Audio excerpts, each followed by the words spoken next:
Welcome back to In the House with Beth and Ryan. I'm Beth, and this is Ryan. Today, we are going to talk about our 2025, drumroll? Predictions. 2025 predictions, and what we see happening in the Guelph real estate market. We've been doing this for a number of years. Sometimes we're right, sometimes we're wrong, but it's worth talking about because it gives a bit of insight into the market. This video might be a little bit longer, and there's also going to be a blog link to it, which has more data and charts for those people like me who like that stuff. So why don't we start with September 2023, because that's where the story really starts, and it leads us through this year, and then it justifies some of the predictions that we have for next year. So September 2023, a year ago now, it was a weird market. It was one of the typical September in the real estate market is almost like the second busiest market after the spring market. So we typically see an uptick in number of transactions that are happening from September through October, and fall 2023 was an anomaly in that respect. It was a very slow market. Yeah, and typically after July, sales decline. The number of houses that sell every day goes from 5 to 4 to 3, but by the time December of 2023 came around, we were down to just over 2 houses a day selling in Guelph. In last December, it was really slow. Right. And the reason was because in September, there was a lot of talk in the news about how the government was going to start reducing interest rates. And there was also a lot of talk about, as a result, how the spring market of 2024 was going to be on fire. It was going to set new records. Right. Everybody was going to be selling their house for new highs. And as a result, many of the people that couldn't sell in September or October just pulled their house from the market. And so inventory tanked because there was nothing available. Buyers decided they were just going to give up for the year and didn't do anything. In part, I think because they weren't seeing the inventory levels, but also potentially waiting for rates to drop. Not wanting to enter the market at the rates that were happening in fall 2023. That's right. And so what happened was, and I mean, we have videos, I think, that you could look back on. I mean, it was pretty predictable. If they pulled their house off the market in September, October, November, December of last year in anticipation of a strong spring, well, they were going to come back in the spring along with every other person who was planning on selling their house in the spring. And of course, there was a huge amount of inventory, and that's exactly what happened. And the government at the same time didn't reduce interest rates until June. I mean, there was talk that it was going to happen in January, then it was talk it was March, then... So the very slow fall led into a somewhat disappointing spring, I think, for a lot of people. Not as slow as the fall, of course. You can only wait so long usually before you have to do something if you're waiting to buy or sell. But it was also slower than what people expected. That's right. And so the activity that we expected to happen in April and May, I mean, we did have above average volume, which is seasonal. I mean, we had up to 6 houses a day selling Guelph in April and May. And May is typically the highest volume month. So it sure enough was again this year. But now we're back into a fall, which is predictable. July was lower than average daily sales. August was, September was, and now October is as well. And so year to date, it was, for sellers, a bit disappointing in that the average price is down 2%. Year to date, the total dollar volume, so if you add up all the sales of houses in Guelph, it's down 2%. The number of houses is the same as last year. And we're still seeing within those numbers that Ryan's talking about, we're still seeing certain segments struggle more than other segments, and that's remained consistent throughout, I would say. Throughout the whole time, The over $1 million market in Guelph is definitely struggling more than the under $1 million market. Maybe even over 9, if you wanted to be really specific. But it seems like in general, there's not as many buyers at that price point. People still can't quite stomach maybe the mortgage with the rates they are, even though we have seen some decent rate decreases. People are still feeling, I'm not sure, maybe they're waiting for the next rate decrease. It's hard to say, but that segment of the market is still struggling more. Yeah, and I think buyers are just nervous. We have listings where we're getting consistent showings, and over and over and over again, we get people coming through, but buyers have so much choice these days. There's over 400 or close to 400 houses on the market right now for residential resale, and there's just not enough buyers for them. And buyers have choice, and they're shopping around and taking their time. We'd anticipate that in a couple of weeks or next week, the interest rates are going to decline again, and possibly even again in December, because the inflation numbers that just came out were very low, below the 2% target at 1.6. And what do you think, like, there's a lot of predictions floating around about what the next rate decreases will be. What do you think? I think it's going to be 0.5. I think it's going to be 0.5 and then maybe another 0.5. It could be significant. Yeah, so we could be anywhere from a total of 0.5 to maybe as much as 1 full percent. It's possible.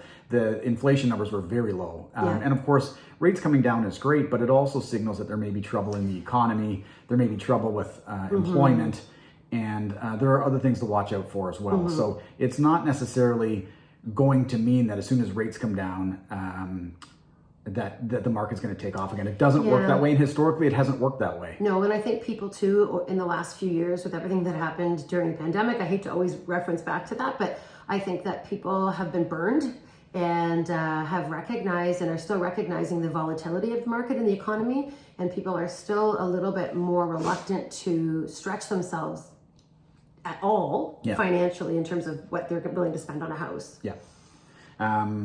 Okay, with that being said, why don't we get into our 2025 predictions?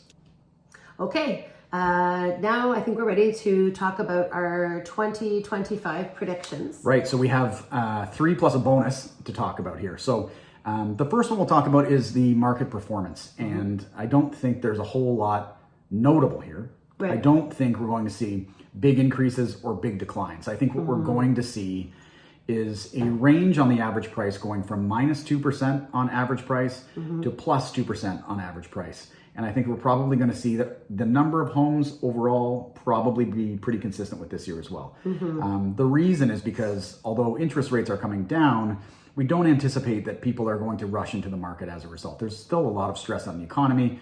Buyers still seem to be pretty worried about overall what's going on in some of the headlines that they see. That's an election year next year, so we also think that perhaps that could play into it as well.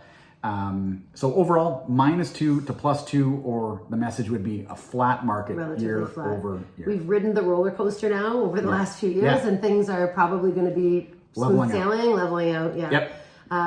Okay, next we want to talk a little bit about neighborhood specifics or just even segments of Guelph in terms of geography.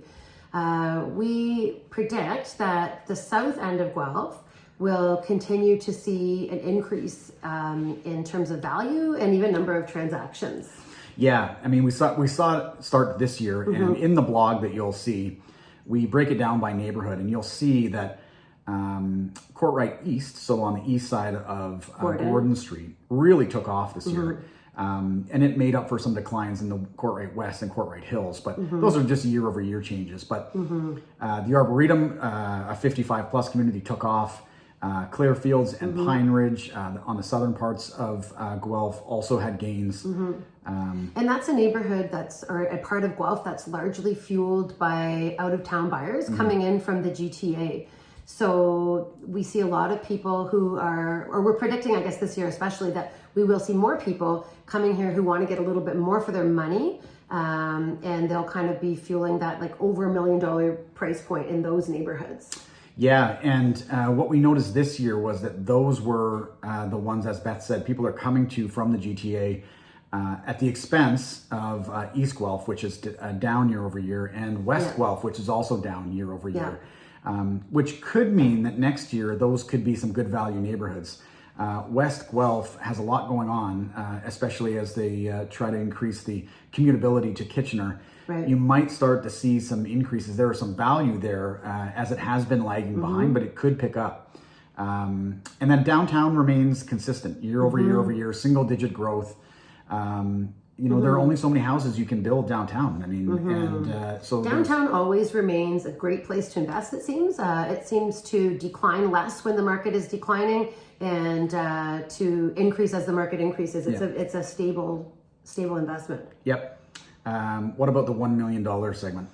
Yeah, so there's some new rules that are coming out in December with respect to houses over $1 million. So up until now and currently, if you're buying a house over $1 million, you're required to put down 20%. That's changing in December. What's the date? December 15th. December 15th. You can now buy a house up to $1.5 million without having to put down 20%. So we're predicting that the market over $1 million may see a little bit of an uptick because it's going to become more accessible to those people who, for example, have great earning power, but maybe don't have the savings built up to put down the big down payment. Yeah, I mean, the government positions that as a great thing for buyers. Unfortunately, I mean, it is going to be more expensive. You're putting less money down on a more expensive house. There's more interest to be paid, but it allows buyers to have access to homes that they otherwise wouldn't have access to, as Beth mentioned. If they have a great paying job, they have great credit, they just don't have a huge down payment. It will give them options. So we could see that segment really get a boost. Yeah, and I could imagine that it might happen in particular in that south part of Guelph that we were talking about, like Courtright East, maybe specifically Pineridge, Clairfields. Like those are big neighborhoods that people from the GTA tend to buy in because they're very commutable. Yep. But that's something that we'll be watching for sure. Yep. Those are three. So we've got the market performance. We've got South Guelph, we think is going to outperform. We've got $1 million plus segment is probably going to see a bit of a boost next year. And the bonus is student rentals. So the university, I'm sure you've read the articles about the university and the challenges that the city has had as a result of that. And many parents have decided to buy houses for their kids to live in. We've helped many of them. And it probably will continue into next year because it doesn't appear that there's any short-term solution. I don't think the university is going to come up with some great housing plan between now and next year. Well, and next year, all of these first-year students, many of whom did get residence and many of whom didn't, they will all most likely be looking for housing in Guelph. So it's actually potentially going to be even more impactful on the housing market. Right. So if you are looking at a student rental or want to discuss the options, we will link our blog to that as well. Feel free to give us a call. But we anticipate that that's going to be another opportunity, some would say, or a challenge for others, as they would say, on the Guelph housing market. And with that, that's it. If you want any more information, as always, reach out to us. You can contact us directly on our website at Bethandryan.ca. Thank you.